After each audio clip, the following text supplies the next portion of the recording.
Kita kembali lagi di perkuliahan mekanika fluida dasar. Kali ini kita masuk ke dalam materi aliran internal. Ini adalah salah satu bab yang membahas tentang aliran-aliran yang berada di dalam suatu medium. Bisa pipa, bisa berbentuk nanti ducting, misalnya kalau fluidanya udara. Nah, di sini kita akan melihat banyak aplikasi dari persamaan-persamaan yang sudah Anda pelajari di misalnya bab sebelumnya tentang analisa diferensial aliran fluida. Di sini kita bisa lihat pengaplikasian dari persamaan-persamaan tersebut. Kita teruskan. Nah, sebelum kita masuk ke materinya, akan saya sampaikan tujuan pembelajaran dari bab ini. Setelah menyelesaikan bab ini, Anda diharapkan memiliki pemahaman yang lebih dalam tentang aliran laminar dan turbulen di dalam pipa dan mampu menganalisa aliran berkembang penuh atau fully developed flow. Lalu Anda juga mampu untuk melakukan kalkulasi rugi-rugi mayor dan rugi-rugi minor yang berhubungan dengan aliran di dalam pipa atau di dalam jaringan perpipaan dan menentukan kekuatan pompa yang dibutuhkan. Lalu Anda juga diharapkan mampu memahami cara mengukur kecepatan dan flow rate dengan berbagai-bagai tekniknya beserta dengan keuntungan dan kekurangan dari masing-masing metode. Seperti yang kita ketahui, aliran fluida itu bisa dikategorikan berdasarkan banyak hal, tergantung kita ingin mengkategorikannya dalam hal apa. Misalnya kita bisa mengkategorikan fluida itu sebagai aliran yang steady atau unsteady, lalu bisa kita kategorikan juga ke dalam aliran yang misalnya sudah berkembang penuh atau belum berkembang penuh, entah dia fully developed atau developing flow misalnya. Nah, dalam hal ini kita akan mengkategorikan fluida ke dalam dua kategori, yaitu eksternal dan internal. Nah, untuk external flow sendiri akan ada babnya sendiri nanti setelah internal flow ini. Lalu pembagian fluida, aliran fluida termasuk ke dalam external atau internal flow itu bergantung kepada si fluida itu bergerak atau bergerak di dalam suatu medium atau conduit nyebutnya, atau fluida itu mengalir di permukaan suatu benda. Ketika fluida mengalir di dalam suatu medium atau conduit, maka dia masuk ke dalam kategori internal. Sedangkan apabila fluida mengalir di permukaan suatu benda tanpa ada benda lain di dalamnya, di mana dia memiliki kecepatan free stream yang disebut, nah itu kita masuk ke dalam aliran eksternal. Nah, untuk aliran internal sendiri yang umumnya kita tahu adalah aliran di dalam pipa. Itu untuk jika fluidanya berbentuk liquid, ya bisa air, bisa minyak mentah, minyak bumi misalnya, yang banyak aplikasinya di industri dan berbagai produk liquid lainnya. Misalnya ini di foto ini banyak jaringan perpipaan untuk di kilang refinery misalnya, kita bisa lihat banyak sistem perpipaan dan itu banyak analisa rugi-rugi misalnya karena ada bengkokan atau elbow di sini. Nah, itu nanti Anda juga akan pelajari. Yang perlu kita ketahui, ketika medium yang dilewati oleh fluida itu berbentuk sirkular, maka kita sebut dia sebagai pipa. Ketika dia berbentuk rektangular atau persegi, kita sebut dia duct atau ducting, yang sering kita sebut ya. Nah, pipa pada umumnya seperti yang sudah saya sampaikan tadi akan menghandle fluida berbentuk liquid atau cairan, dan ducting biasanya membentuk fluida untuk menghandle fluida gas. Hal yang perlu kita ketahui lagi ya, dari persamaan kontinuitas kita tahu laju aliran massa atau mass flow rate itu bisa dihitung dengan menggunakan persamaan ini, yang merupakan laju aliran massa itu setara dengan densitas dikali kecepatan rata-rata dan dikali dengan cross section area. Cross section area itu di sini luas penampang, kalau dia berbentuk sirkular ya luas penampang lingkarannya, dan V average itu adalah V rata-rata aliran. Nanti akan saya jelaskan juga kenapa aliran di dalam pipa itu bisa berbentuk parabolik seperti ini. Ya sebetulnya minggu lalu di bab analisa diferensial fluida juga sudah jelaskan ya. Ketika mengaplikasikan persamaan Navier-Stokes, kita bisa lihat kenapa aliran fluida ini berbentuk parabolik seperti ini. Seperti yang Anda sudah pelajari juga pada bab analisa non-dimensional, di mana di sana diperkenalkan pada banyak bilangan non-dimensional, salah satunya ada Reynolds number. Nah, di sana Anda pelajari bahwa dengan menggunakan Reynolds number kita bisa membagi aliran fluida ke dalam dua rejim, yaitu rejim turbulen dan rejim laminar. Nah, sebetulnya dari sisi pengertian fisiknya, bilangan Reynolds itu adalah rasio dari inertial forces terhadap viscous forces. Nah, ketika aliran itu masih laminar, efek viskosnya ini masih lebih bisa dibilang cukup dominan untuk menjaga agar si fluida itu berada di dalam aliran yang teratur seperti ini. Kalau kita bisa lihat dia teratur kan di sini, lurus sebelum dia melewati angka kritikal di area transisi ini, di mana sudah mulai terjadi kekacauan. Nah, kita bisa lihat ketika batas kritikal di area transisi ini terlewati, efek inersianya lebih dominan dibanding efek viskosnya, sehingga si viskositasnya fluida itu sendiri tidak bisa menahan si fluida untuk bergerak di dalam suatu keteraturan misalnya. Nah, kita bisa lihat di sini untuk contoh aliran eksternal, ini natural convection misalnya, kita bisa lihat di sini lebih teratur. Coba mungkin nanti Anda bisa lihat ya, dari persamaan ini kita bisa tahu kan ada densitas, ada kecepatan rata-rata, ada panjang karakteristik ya. Kalau kita bahas aliran internal kan panjang karakteristik ini jatuhnya adalah diameter hidrolik, misalnya diameter pipa. Nah, di sini ada viskositas dinamiknya. Karena ini contohnya lilin ya, kita bisa lihat di area sekitar lilin ini temperaturnya lebih tinggi. Nah, Anda coba lihat di tabel properties udara misalnya, viskositas ini terhadap temperatur seperti apa angkanya atau nilainya. Apakah lebih tinggi atau lebih rendah? Lalu kita bisa bayangkan ya secara fisik gitu. Di sini temperatur lebih tinggi nih regionnya. Lalu semakin jauh dari api, maka temperatur akan turun terus sampai mendekati temperatur ruangan. Coba Anda lihat efek viskositas udara terhadap temperatur. Nah, ketika temperatur tinggi, viskositasnya seperti apa, dan ketika temperatur rendah mendekati temperatur ruang, viskositasnya seperti apa. Sehingga kita bisa jelaskan kenapa jauh dari api itu dia menjadi turbulen dan dekat dengan api dia bersifat laminar. Itu contoh untuk aliran di luar. Lalu bagaimana dengan aliran di dalam pipa sendiri? Nah, ini percobaan yang dicoba oleh si penemu bilangan Reynolds ini, Osborne Reynolds itu. Dulu dia mencoba dengan memberikan ini sebetulnya simple, Anda juga bisa coba di rumah. Anda bisa gunakan pipa akrilik misalnya, atau pada open channel yang terbuka bagian atasnya Anda bisa coba kasih tetesan tinta di atas alirannya.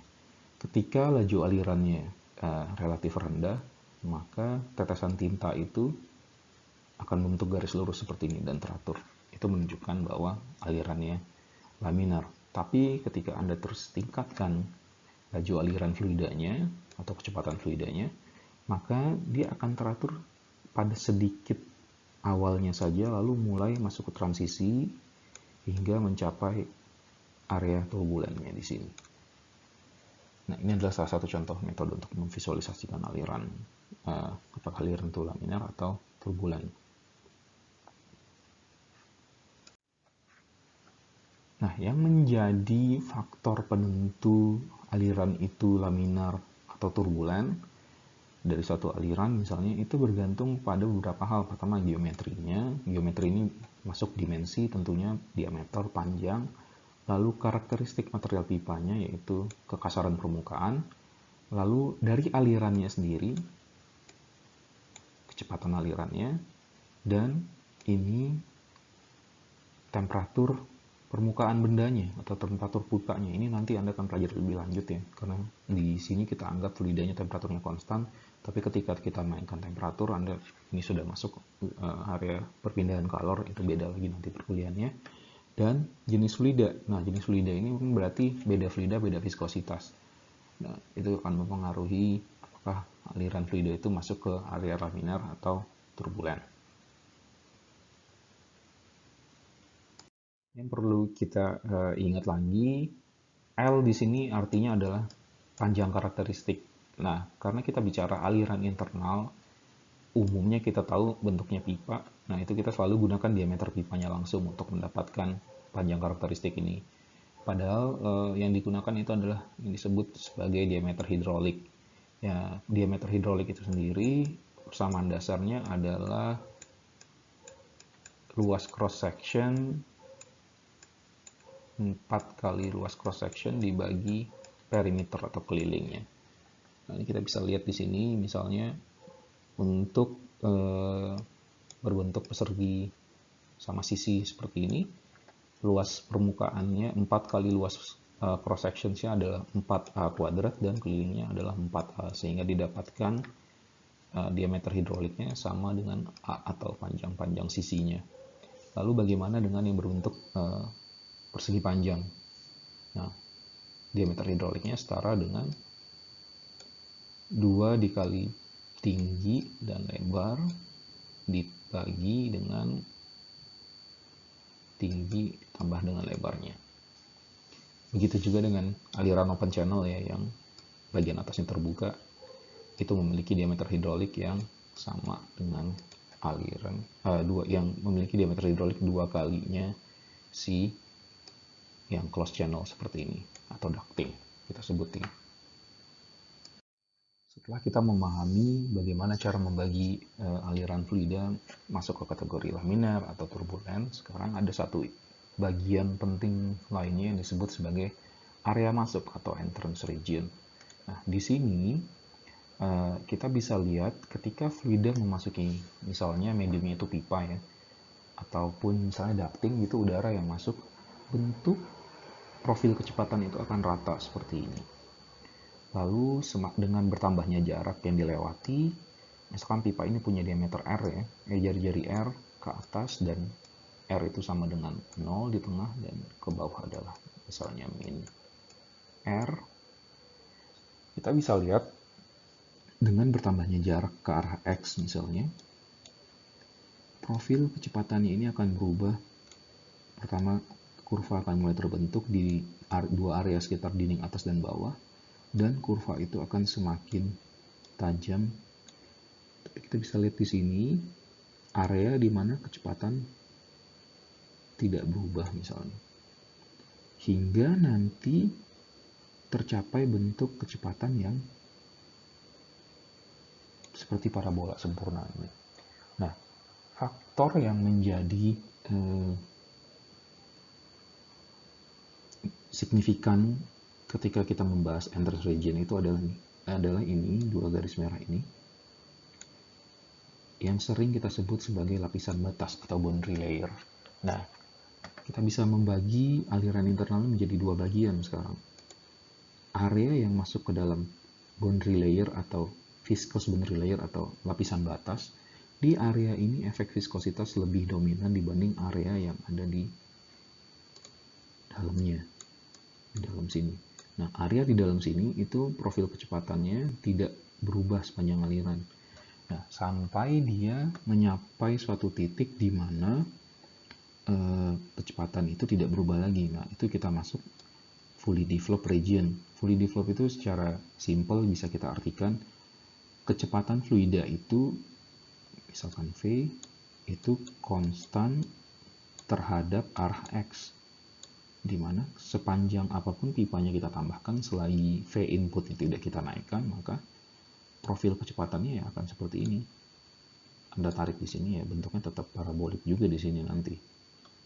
Nah, ketika fluida sudah mencapai area fully developed, maka tebal dari boundary nya ini secara teoretik itu adalah 0,99 dikali radiusnya. Itu adalah tebal boundary-nya. Berarti ada 1% region di mana efek viskus itu tidak terasa sebetulnya, yaitu di titik Vmax-nya ini biasanya. Nah, area dari inlet sampai kecepatan fluida itu berubah menjadi konstan itu disebut namanya entrance region. Nah, ketika sudah masuk area fully developed, kecepatan itu berubah sehingga hanya sebagai fungsi V, fungsi jari-jari. Dia hanya berubah ke arah atas ini, ke arah vertikal pipanya. Nah, tapi dia konstan terhadap arah X, itu yang perlu Anda ketahui. Nah, dari hasil banyak penelitian, kita bisa simpulkan secara non-dimensional, entrance length-nya itu setara dengan diameter pipa dikali 0,05 bilangan Reynolds si alirannya. Artinya apa? Kita asumsikan misalnya bilangan Reynolds yang masuk itu 100. Atau misalnya 200 gitu ya. Ketika bilangan Reynolds-nya 200, maka entrance length itu akan setara dengan diameter pipanya. Itu salah satu contohnya.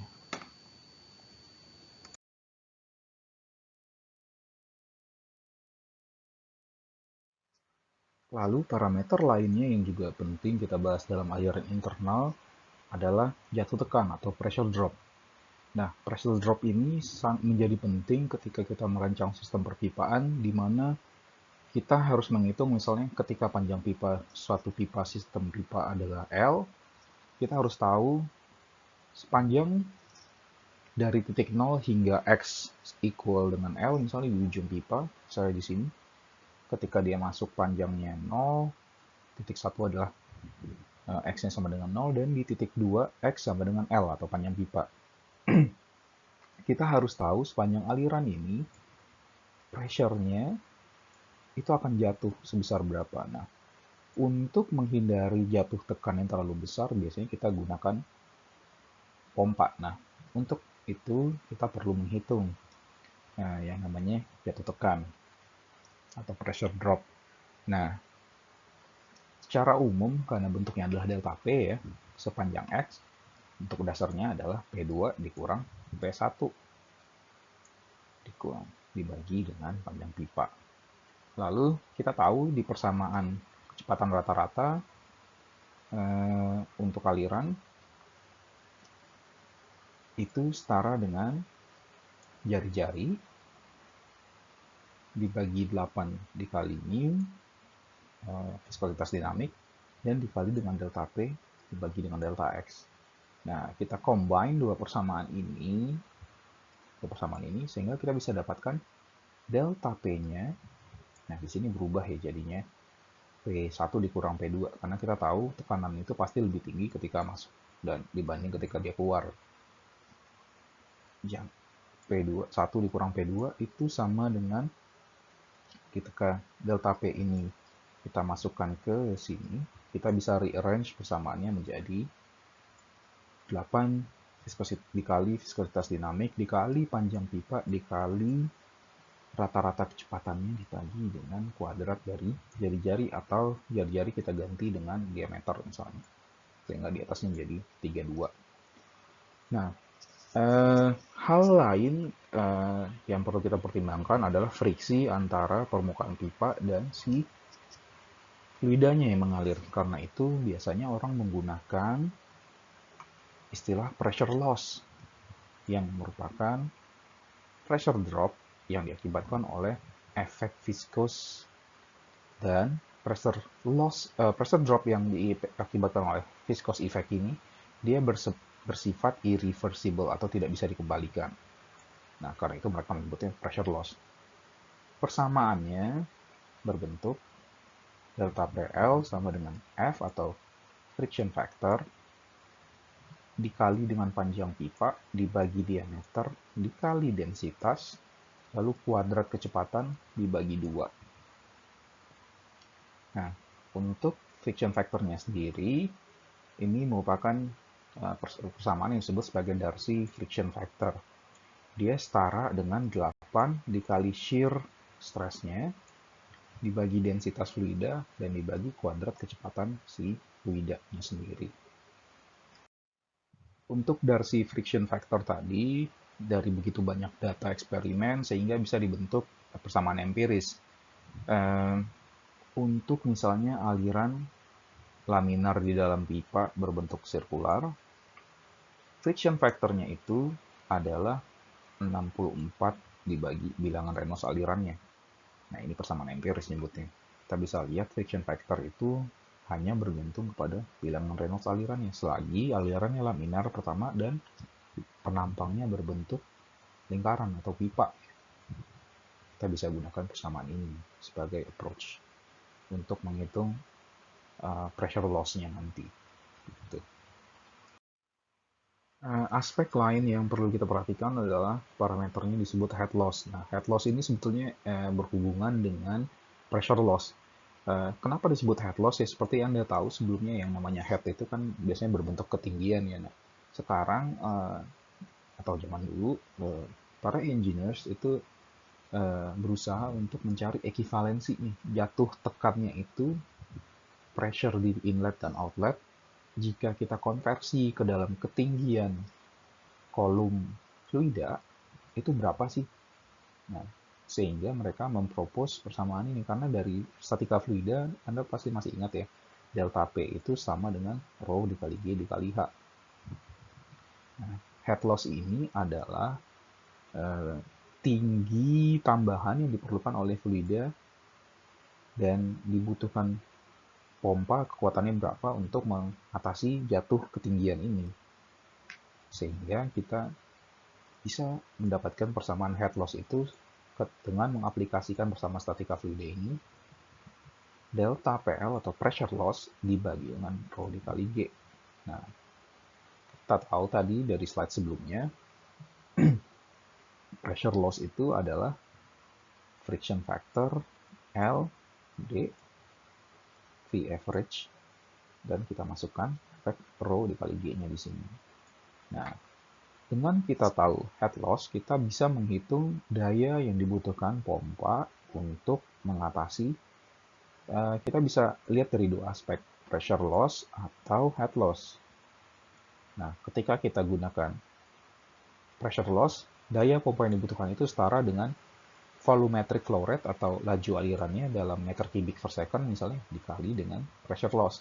Atau kita bisa ganti dengan head loss misalnya volumetric flow rate dikali densitas dikali gravitasi dikali head loss-nya ya, persamaan statika fluida yang ini.